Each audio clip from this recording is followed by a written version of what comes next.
For those of you joining, this is the Specops Deploy OS webinar, and we're getting ready to start in just a few moments.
Hello, everyone. Thank you for calling in and joining us for this webinar on Specops Deploy OS, capturing images. I'm here with my friend and colleague, Johan. Hello, everyone. I hope everyone's doing well today, and we're really excited about this webinar. We've been anticipating this one for quite a bit of time. So let's get started and introduce ourselves. So for those of you who may not know me, my name is Heather Potson. I'm a product specialist at Specops. I've been working in infrastructure for a very long time.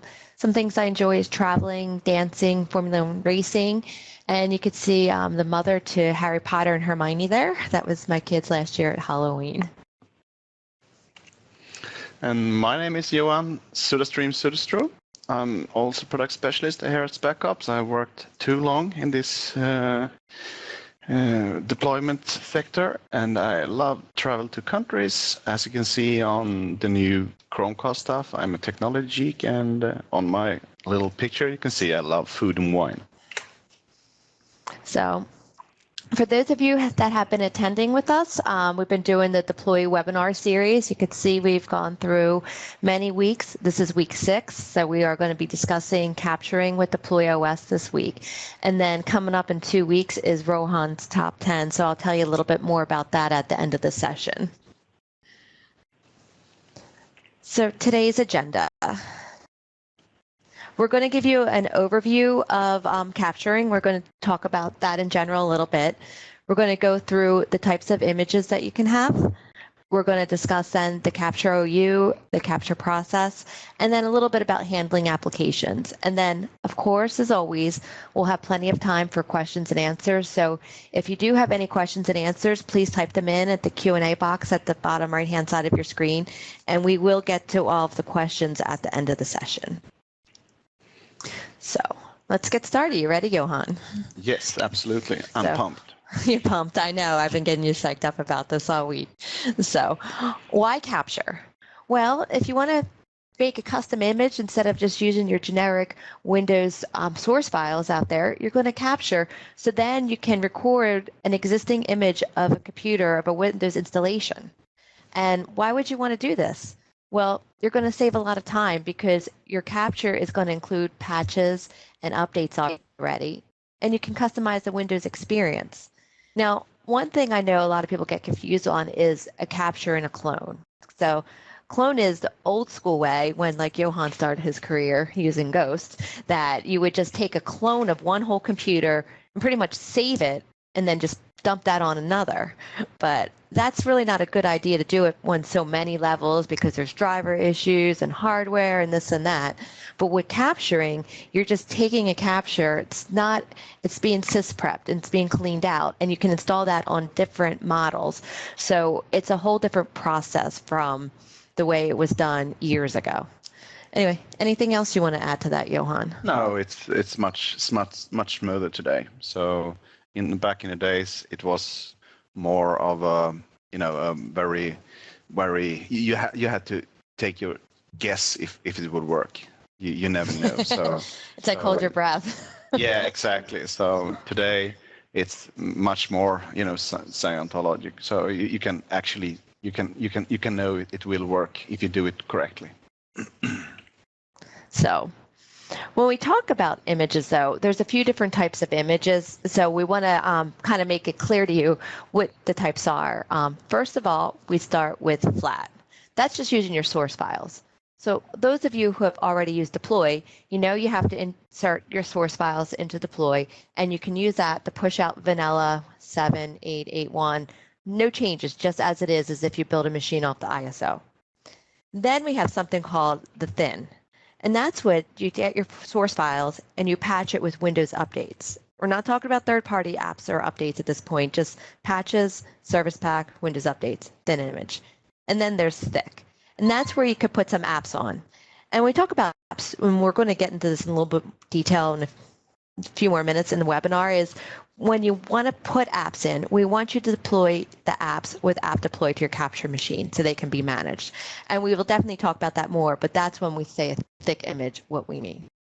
Exactly. So it's very important to make sure that you don't do anything manual to your images, because then the images will be the same every time. So when we're talking thick image, we want you to build that with your app deploy solution, including the images. So that's why it's so important to understand flat, thin, and thick. Everything should be done automatically.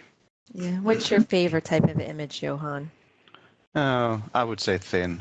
It's like in real life, you don't want to be a flat, you don't want to be a thick, you want to be a thin. Thin. That's the way to go. That's the way to go. That's the way to go. So when we talk about capturing, and I'm sure some of you have called in, you've had conversations with me and Johan about there's lots of best practices. We have some articles on our blog. Some of you might have seen how to keep your golden image golden, and we'll give you the URL to that blog later. That was written by our colleague, Mike over in Stockholm. There's a lot to prepare, and there's a lot of activities that are going to happen sort of in parallel. It's not like a beginning to the end. So kind of stay with us as we go through these different pieces. If you're not sure of something we're saying, put that question in the Q&A box so we can make it clear, because it might seem like we're jumping back and forth a little bit, but there's just a lot of different activities that we want you to do to have your successful capture. First thing is, you want to add language packs if you do need more languages besides English. English is the default, but if there's an extra language, you can do that. And Johan, why don't you show us where you add the language packs? Absolutely. So here is the language packs. You can see it's empty here. So you can import language packs from your media if you want to in the OS admin tool. And of course, you can also edit one of the group policies.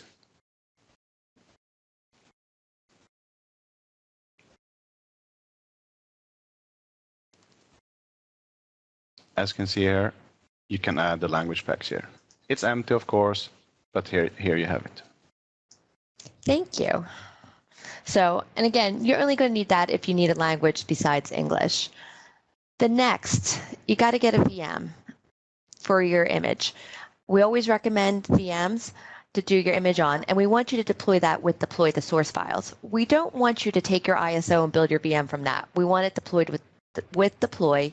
We want it patched with WSUS or Windows updates, and then, as I said earlier, add applications with deploy app. as again, I cannot tell you this too many times.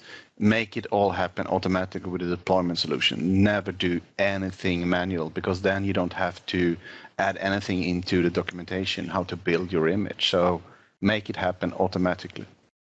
So, all right. And the capture machine. So we're going to be talking about the machine that you capture, and the one that we say we have to build this capture machine to capture it. And we're saying why we want a virtual machine. We prefer it.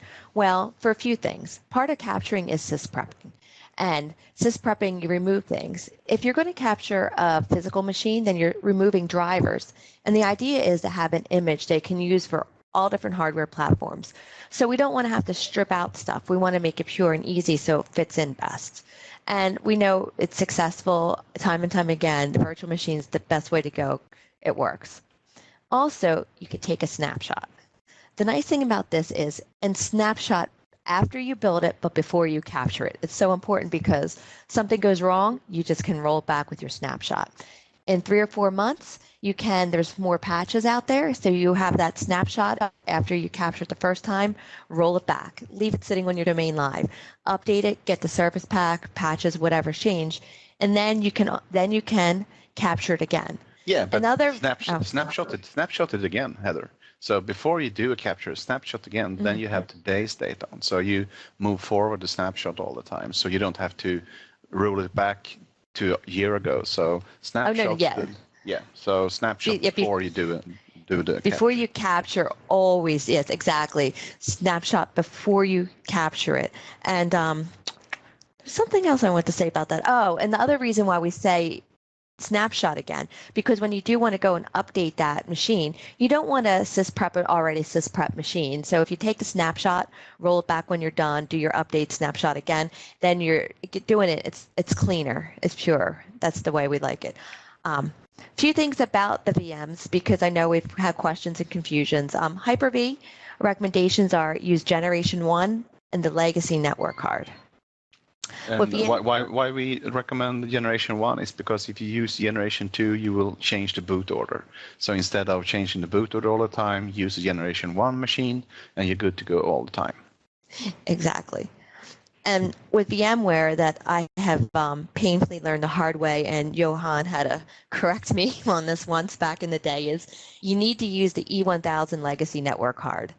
That's so critical, because I did not do that once, and I can't tell you how many times I wasted. So that's important. And do not install your VMware tools, because if you're going to deploy this capture to a physical machine, you don't need VMware tools. If you're deploying to other virtual machines, you can add that in with app deploy later, but you don't need that going on when you're going to capture your machine. Yeah, and the directions here is why use E1000 legacy network card on VMware is because that's already into the Windows media, so you don't have to add any extra drivers. So the less drivers you add to the virtual captured machine, the better it is. So don't use anything else but standard stuff. And of course, you don't never going to use VMware tools on a physical box, so that's why you don't have to use that. Anything else? No, I think we got this slide done. So the next thing is the Capture OU. The Capture OU is extremely important to have on many levels, but we're going to start with it because you're going to want to put the machines you're capturing in this OU. And you're going to want to block inheritance on this because you don't want to get all the other group policy settings in your domain. Because the idea is we don't want this locked down. We want to keep it pure and simple to create the best capture. And we also need certain settings on the Capture OU for the capture to be successful. So some of the things we listed here is that you'll want to have in group policy, and all of this is outlined in that blog article we will send you later. Starting the remote registry service that needs to be started for your capture. Enabling RPC. WMI needs to be enabled. You need to allow ping. If you want to set a choice browser, like if you want Google Chrome to be your default browser, you could put that in a registry value. Again, whatever you use for Windows Update, and very important, disabling Windows Defender. So in your OU for your capture machine, have a group policy with all these settings, block inheritance, and then you're going to be good to go. And then and also it's very why it's so important to disable Windows Defender is because sysprep will actually fail sometimes. So it's very important to disable the antivirus thing in the Microsoft box. Exactly. And then in the capture OU, can you hit the next slide, Johan, please? The structure of the capture OU, and Johan's going to in a moment show you a capture OU, so it's going to make sense because I know it's a lot of stuff here. You want to put a sub OU for each operating system you want to capture in the capture OU. And on those sub OUs, you have a Windows 7, Windows 8, in the future it'll be Windows 10. You're going to have your deploy OS group policy with those settings for that operating system. So you're going to put the computer object of your VMs that you're going to capture in these OUs. So when you deploy it for the first time to build it with deploy, you'll already have those policy settings set so you can get your first deployment automatically through deploy. With that being said, Johan, why don't you just open up the GPMC so we could go over all this and they can actually visually see it instead of a bunch of words on the slide. Exactly. So as you can see here, I have created a capture OU. I have blocked inheritance, as you can see. And also I have created that capture settings group policy that we talked about earlier. And here is all the settings that we pointed out. So this is very crucial to do. And if you do this, you don't have to remember what to open up every time. You don't have to disable the firewall. It's better to have a virtual machine that you're going to create a capture on to not have your firewall disabled, because then it's safe actually. So it's very important to have these, common settings, if you say. Something more, Heather? No, just did you open up the deploy the operating system levels? No, from the GPMC. And I just wanted to show that that how you could set your source files in there. You mean here? Yes. So if you're gonna, as you can see, I have a OU called Windows 7, and of course I have a Windows 7 group policy. And here I have my original source. So this is very important also to have a good naming standard, naming convention of your images. So a Windows 7 without that is an original source. Do not add anything else but the name of it. And then when you have done a capture, add a date on it. So then you know where and when you have done it. So very, very simple. The most simple, keep it simple. Keep it simple. Yeah. So that's important. But we have good reasoning behind our madness to do an OU structure with the group policies like this because, again, it's been proven to be the most successful way to do your capture process. So thank you. And speaking of that, could we go to the next slide? I think we're on the capture process. Yes.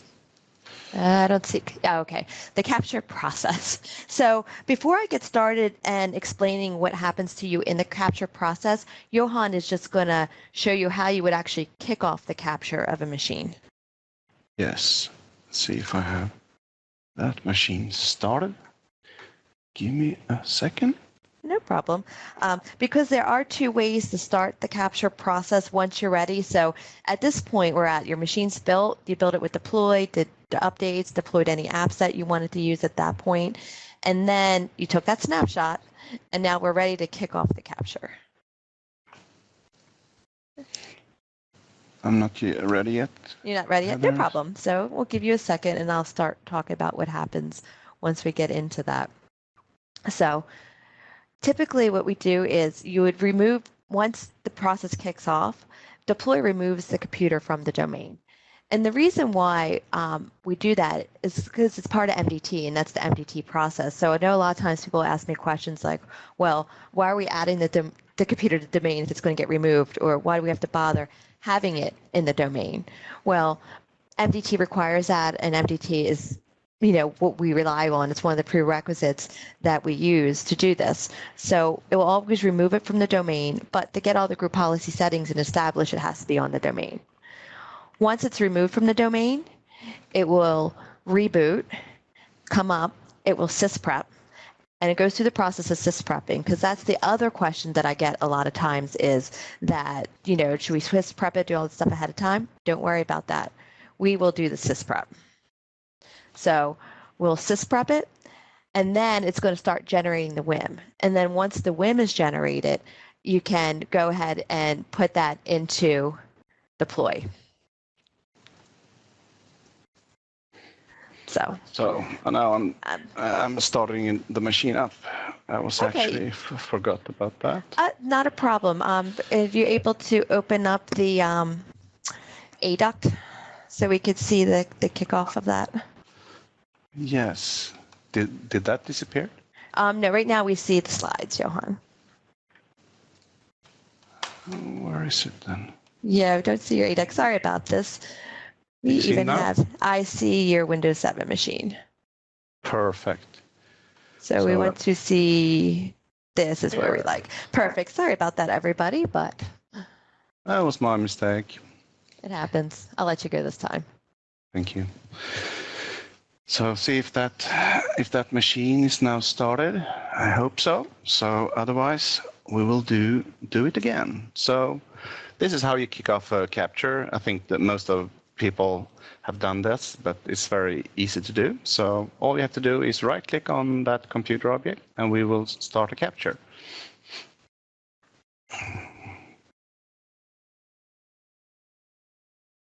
All right, and this screen is the important screen here, because remember that list of services that I listed that we want, or things we want to enable and start in the group policy in the Capture OU? Well, you could see them listed here, remote WMI. You could see remote registry can connect to that. So this is actually why we have all these things turned on there, so then you don't have to go manually running to your Capture machine and turn on manually. It's going to all happen automatically because of that. And also, one other thing here, I want to point out, it said valid task sequence. It's okay, you don't have to redo it. But you see it's asking for valid task sequences, and that's when you first start deploy and you have to import the original source files into deploy. That's because it creates as task sequences in MDT, and that's why you need all that in order to capture. So it kind of can see all the pieces putting together. So this is the important screen, and then when you hit execute here, and Johan's not going to do that because it takes about an hour or so for the capture sometimes to run, it's going to start that process that I just described to you about removing from the domain and sysprepping and all that. And once that process ended, Johan, can we go to the OS admin console? Because after it syspreps and it generates the WIM, and then you're going to have to import it in the import captured image screen. Yes. I'm going to show us this. So I will. Of course, this is where your imported or your captured image will end up in the system. But I will just show you how to browse to one instead. It's the same mechanism. I'm just finding a capture Vim file. And as you can see here, it will actually say something called default setting. So what does default setting means, Heather? Default settings are your default out-of-the-box settings. Exactly. We are actually creating a default task sequence. Okay. So when you're using this is the out of the box what you do when you install the first import the first operating system in MDT. Okay. So out of the box, this is exactly what it says. It's default. Then, if you are a little bit more advanced technician and you want to add stuff in your task sequence, add some reboots or do your own stuff, install stuff, modify stuff, then you can do something called copy settings from existing image. That means you're actually taking a task setting things from one of the images and actually copy all that, so you don't have to rewrite everything you have done in previous. For instance, if I'm going to do the same here, I can take the one from June 11, 2015. So all the settings that I did on that image will of course be copied into this new set of task sequence on this new image that I will import. So that's really, really good settings that you can do. And here is the scary thing. What does this mean, Heather? What does this do to your system? That means you will upgrade with it. You're going to upgrade your captured image with the new image, but it's before testing it, and that's why it's scary. Exactly. So if you did a image today, and you have, let's say, you have 4 policies that are deploying in Germany, in US, in London, and in Sweden, or whatever, and then you don't do this, because if you do it, you will actually add that new image to all these policies. So that was a very quick fix, of course, but you haven't tested it. So what we say, why it's so dangerous to do this, you have to test it before you have it in production. So that's why, please don't use upgrade existing image in production. Do it for testing, no problem at all. But for production, use default or copy settings from existing image. Thank you. All right, so then once you import the WIM into deploy, it's going to have you publish. Everyone who uses deploy knows that publish box that comes down. If it doesn't for some reason, you can publish manually, but it will come down. Then you would go in manually into your group policies and then change to your new captured image in the box that you put your operating system image you want to use. And then the most important thing, test. Always test your image on a machine before you decide to push it out to a whole bunch of people, because you can't say enough, because you know what, it's IT, things aren't perfect. We like to say it's perfect, but it's so important to test, because sometimes, you know, and especially why Johan said about using that upgrade button, if you use that, it goes out to people without being tested, and you just never know what could happen. So always important to test, do a run, and then you can put it out into production. So then applications. I know we mentioned this earlier in the webinar a few times about on your captured image, deploy your applications with deploy app. Why do we want you to do that? It's because then they can always be managed by deploy app. If you decide to manually install Office on your captured image or your Adobe or this or that, then you're not going to be able to manage them for upgrades and undeploys and all that kind of good stuff. But when you do it with deploy app, then it will be managed, and it's the best way to go. But we always want to say, try to put as few applications as possible in your image and rely on deploy app to deploy your images after your OS installation. That's why we have it. It's easy. You could target, make things granular, have a more basic image. But I understand people you like to put your applications on your image, especially if there's a couple that go out to everyone, because you're like, it will save me time and extra steps afterwards. So of course, that's why we have it. That's why we have imaging that you can do that, but use deploy app. And I believe Johan is going to show us a few things about this. Yes, if you want me to, Heather. Of course I do. I wouldn't have set you up like that. No. Okay, so as you remember, we did this capture OU stuff. We only talked about the capture settings. Now we want to add applications to the capture OU, because next time we're going to build an capture, we want the client-side extension to be on that box. We want an application to roll on to that box, and then we're going to do a snapshot, and then we can do a capture, okay? So before we do that, we need to actually import a link that client-side extension, the group policy software installation that happens first.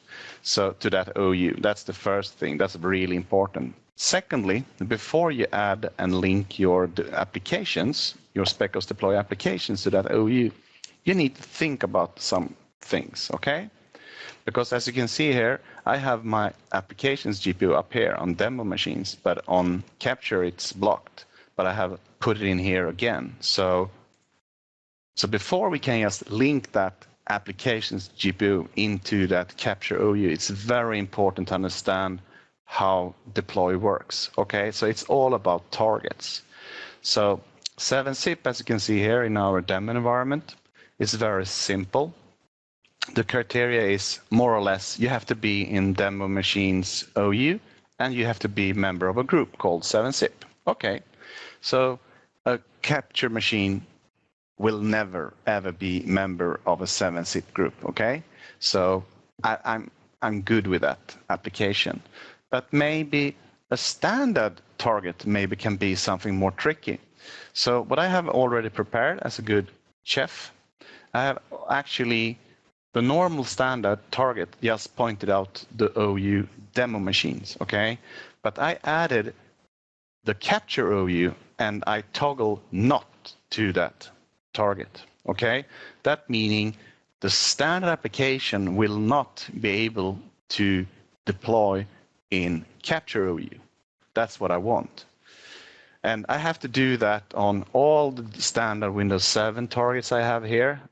You know, the one that has Windows 7 operating system on them. So I have to do, you know, the same mechanism here, add the OU, capture OU, and toggle not to that also. So when I have done that to all my targets, so I'm pretty sure that, okay, nothing will deploy to that capture one, then I need to create a new target. And that one is actually just going to hit demo machines, the one that I had before in standard. Because if I now deploy something to this target, it will actually be installing in OU called capture. So what you have to do there, so let's take a standard application. Let's say I want Adobe Reader 11. I want that to be in my captured image. Okay, so all I have to do here,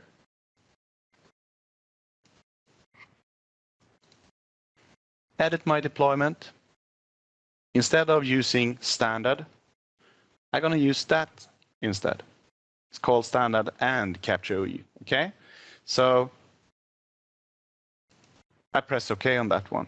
So that will still hit your standard OU structure where you have your computers, but also it will also be linked into the capture OU. That's meaning you will actually be, when you deploy a machine in the capture OU, you will actually add that application to that OU.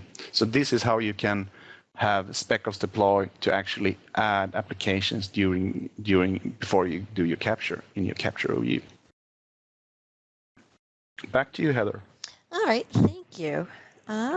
Next slide. So my favorite time, questions and answers. And we actually, throughout the webinar, have had some questions coming in here. So let's get started on them. Sebastian is asking, do you need to add the language packs for anything except English, or is anything except the language that the Windows installation is? Hold on a second. So the only reason you add it, like if you're just using English, then you don't need language packs. But if you want to have another language, now I guess, Johan, you might be able to answer this for me better. Like if you're using a Swedish version of Windows, do you also need to add the language pack, or is that in it already? No, it's already in it. So in Sweden, it's very common for us to add the Swedish language pack upon the US media. So then we will have the latest patches, but it will still feeling Swedish. So that's how we do it in Sweden. So I guess, Sebastian, I think your question is, if your Windows installation already has the other language, do you need to add the language pack? So I guess the answer is no. If we did not answer the question you're actually trying to ask, let me know. We can verify that. And if you have a Swedish Windows, I guess that was your second question. So we just answered that. He asked if you had the Swedish Windows installer, do we still need the Swedish language pack? And David said, very funny, snapshots saved my life more than once. Yeah, snapshots and virtual machine is yes. Really, really good stuff in the IT department right now. Yes. David and I have been getting quite to know each other last few weeks a lot, and we've been doing a lot. He's going to be the new deploy guru out there. So thank you for the comment there, David. And Sebastian, another one we have from you. When remaking your image to update the image with new patches, what is the preferred way? Revert a snapshot on your VM before the sysprep and capture and go from there, or start from scratch and install a new and clean Windows and update from there? I think either way work, to do it, revert your snapshot before the sysprep and update there, or a whole new one. I think, Johan, wouldn't you say either works? Yeah, either Just works. the same. Don't do sysprep on sysprep, please. Yeah, but I guess Snapshot is not a sysprep. So a snapshot is just taking a snapshot of where you are. So shut down your computer, your virtual machine, take a snapshot, and then when you start it up, it will boot up, and then you can do a capture on it. But if you're going to revert to that, it will be shut down and for that date. So then you can start it up and you can patch it again, and then shut it down, take a snapshot, start it up, and then do a capture. So that's how I do it. So I guess Sebastian's asking, Johan, though, your preferred way, would it be do what you just described with a snapshot, or in a few months just start from scratch and just deploy the VM all over again? I prefer to rebuild everything, because I'm never gonna wait for a thing to be installed. So when I'm going home, I'm starting a new machine to deploy it. Okay, so it will patch yourself over the night. So my preferred way is actually do it from scratch all the time. But if I'm running out of time and I have to cheat, snapshot is the way to go. So thank you. Yeah, so I guess depends upon how much time you have and which option you want to do for that. So yeah, and also we are gonna do some blogging around how to do this totally automatically. Okay, so we have PowerShell commandlets that you can do this with. So it's very, very time consuming to create an image, but you as a technician doesn't have to do anything more or less. Just import the newly created image and test it. That's it. So here's another one Mike's asking on the subject of snapshots. He said he took a snapshot before, but when he went to update it, it was off the domain. Yes, that's why we said, say, when you do a snapshot and you can revert it and you can start it up again, so it actually, the secure channel to your DCs is still there. So that machine can be live in your environment. So it will actually get your updates all the time. So don't shut it down if you don't have problems with resources on your host. Otherwise, let it live there and actually patch itself with Windows Update or WSUS. Was that a good answer? Yep, that's a great answer. I like that one. So here's a question about applications that came in.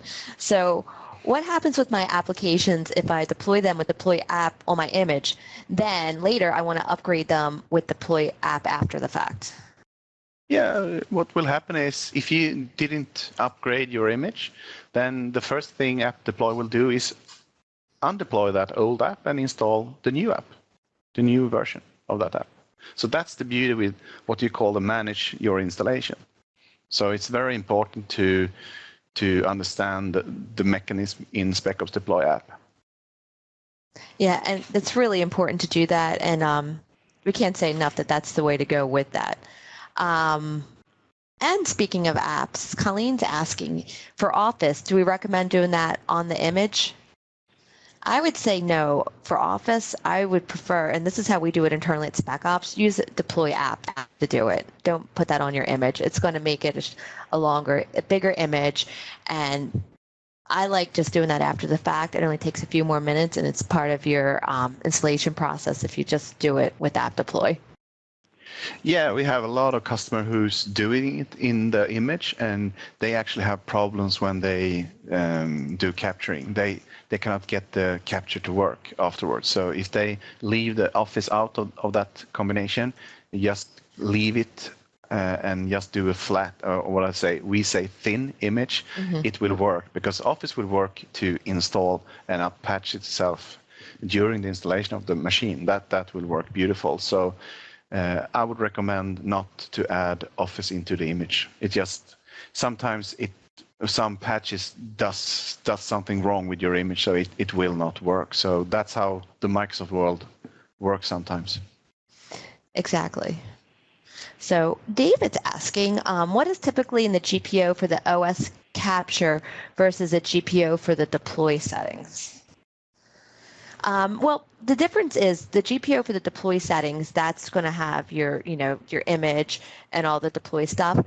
In the capture one, everything that we needed to have turned on, as far as like the remote registry service, your WMI, ping, and all that. That's in the GPO at the top of your capture structure, just to make all those pieces that we need to have turned on for the capturing to be successful versus you doing it manually. Now, in the sub OU with the operating system, that's going to be your typical deployed GPO settings, except for your image will be source files listed and not captured image. Did you have anything else to add to that, Johan? No. Beautiful answer. Thank you. So what? That's a compliment. Beautiful. You are beautiful, Heather. So thank you.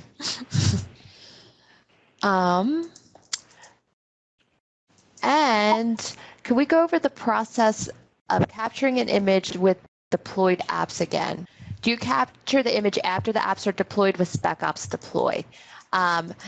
Yes. So Scott, that's what you do. So what you do is you build your VM with deploy the source files, and then you will, any apps that you want on the image, use deploy app to deploy it to the machine you're going to image.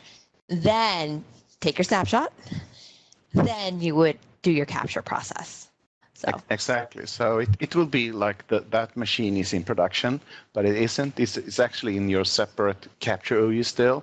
So it will just have a small portion of what you want. And then when you capture it and you deploy it in the production, it will actually be managed. So deploy will understand, okay, you want that little, as I showed you, the Acrobat Reader or whatever it was, it should be on that machine, and then it will add the other application that you have as a standard or groups or whatever you have for that machine. So that's the beauty. You can still use an automatic method, but do it wisely. Don't add everything, because if you do everything in an image, and every time you upgrade an application, you actually need to recreate that image. Otherwise, the first thing app deploy will have to do is uninstall that old piece of software to add new ones in, and that doesn't make sense. Exactly. So, any more questions? Yeah, this one we get this one every time. When will you support Windows 10? Answer is soon. Unfortunately, we do not have a set date on that, and the reason is we relied on MGT, and we were waiting for the release of that to come out from Microsoft, one that's not buggy, to get it. So our R&D department is right now working hard and quickly to get it up and running.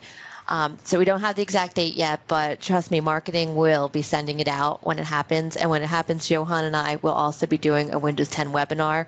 We're not scheduling it until we know that time comes. Now, I've heard through many customers they have been using app deploy with Windows 10 and it works. Though officially our stance is we do not support it. I've heard that has been successful. I haven't done it myself yet, but as far as an operating system's going, it will not work yet with Windows 10. And one more question. How big is an image? Yeah. How long is a string? Yeah, it depends on your operating system. XP, very fast deployed, very small. Windows 8.1, bigger. If you add Office to it, even bigger. If you add all your applications, really big. So